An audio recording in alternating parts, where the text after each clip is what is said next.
Part 4! The sole beneficiary, Olivia screamed. She fell to her knees, clawing at the pile of ash that used to be her brother. No. Finn. No.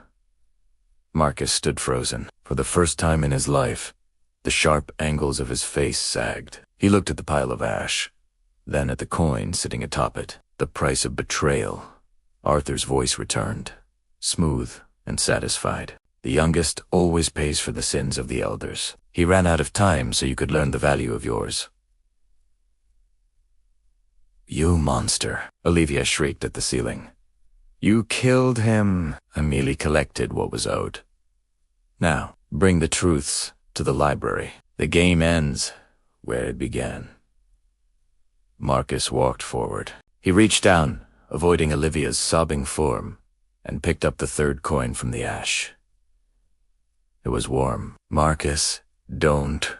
Olivia wept. Don't you dare. We have to finish it, Olivia, Marcus said, his voice shaking. If we don't, we never leave. He grabbed her arm, hauling her up. She was limp, broken, but she followed him. They walked up the stairs, leaving the pile of ash in the red dark. The library was quiet. The tape recorder was still there. He's not here, Marcus said, looking at the empty desk. The photo. It was a trick, or an old photo. Place the coins on the desk, the voice commanded. There were 3 indentations carved into the wood of the desk, forming a triangle. Marcus placed his coin. Click. He placed the one found in the orchid jar. He placed the one found in Finn's remains. A drawer in the desk popped open. Inside lay a single document, the deed to Blackwood Manor, and a check, made out to the survivor, for an amount that made even Marcus dizzy. But next to the check was one more object, a new hourglass. It was massive, gold and diamond. Empty. Congratulations, Arthur's voice said. You have your inheritance. But wealth requires management. And time. Time requires a keeper.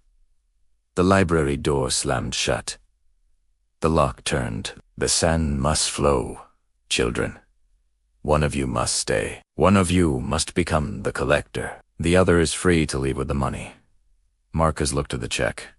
He looked at the deed. Then he looked at Olivia. Olivia had stopped crying. She stared at the empty golden hourglass. He wants us to fight, Olivia whispered. He wants us to kill each other for this. Marcus looked at the check again. I can fix everything with this. My debts. The firm. Marcus, Olivia said warningly. Marcus picked up the check. You are always the caretaker, Olivia. You liked fixing things? Maybe you can fix this place. He stepped toward the door. I'm taking the money. You stay. You can't leave me here. It's what he wants. Marcus yelled. If I stay, we both die. Look at the hourglass. Sand had begun to appear in the top bulb of the golden hourglass. Bright, shimmering gold sand. It wasn't falling yet. Choose, Arthur commanded. Now. Marcus reached for the door handle. It turned. It was unlocked. Goodbye, Olivia, he said.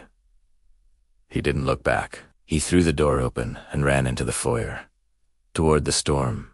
Toward his car. Toward his freedom. He burst out into the rain, gasping, clutching the check to his chest. He scrambled into his Mercedes, fumbling with the keys. The engine roared to life. He sped down the driveway, the tires spinning in the mud. He laughed. A manic, broken sound. He had won. He had survived. He reached the main gates, stay wary open. He drove through them. As the rear bumper of the Mercedes cleared the property line, Marcus felt a sudden, sharp pain in his chest. Elu Dal. Dough in his chest was turning to glass. His skin was becoming transparent, hard, and cold. No, he gasped. No, I won. I have the truths. He looked at the passenger seat. The check had turned to dust. In the rearview mirror, he saw Blackwood Manor glowing against the night sky, and he heard his father's voice one last time, whispering from the back seat of the car. You misunderstood the game, Marcus. The hourglass collector doesn't leave. the collector stays. You chose the money. You chose to leave.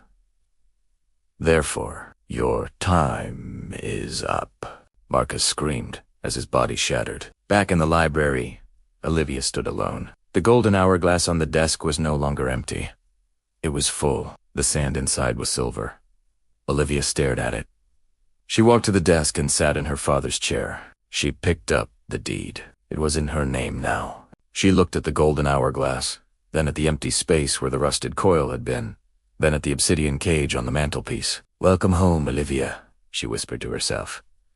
Outside, the storm finally broke. The silence of Blackwood Manor returned, heavier than before, measured only by the falling of the sand. Thank you for watching the video. Till the end, like and subscribe.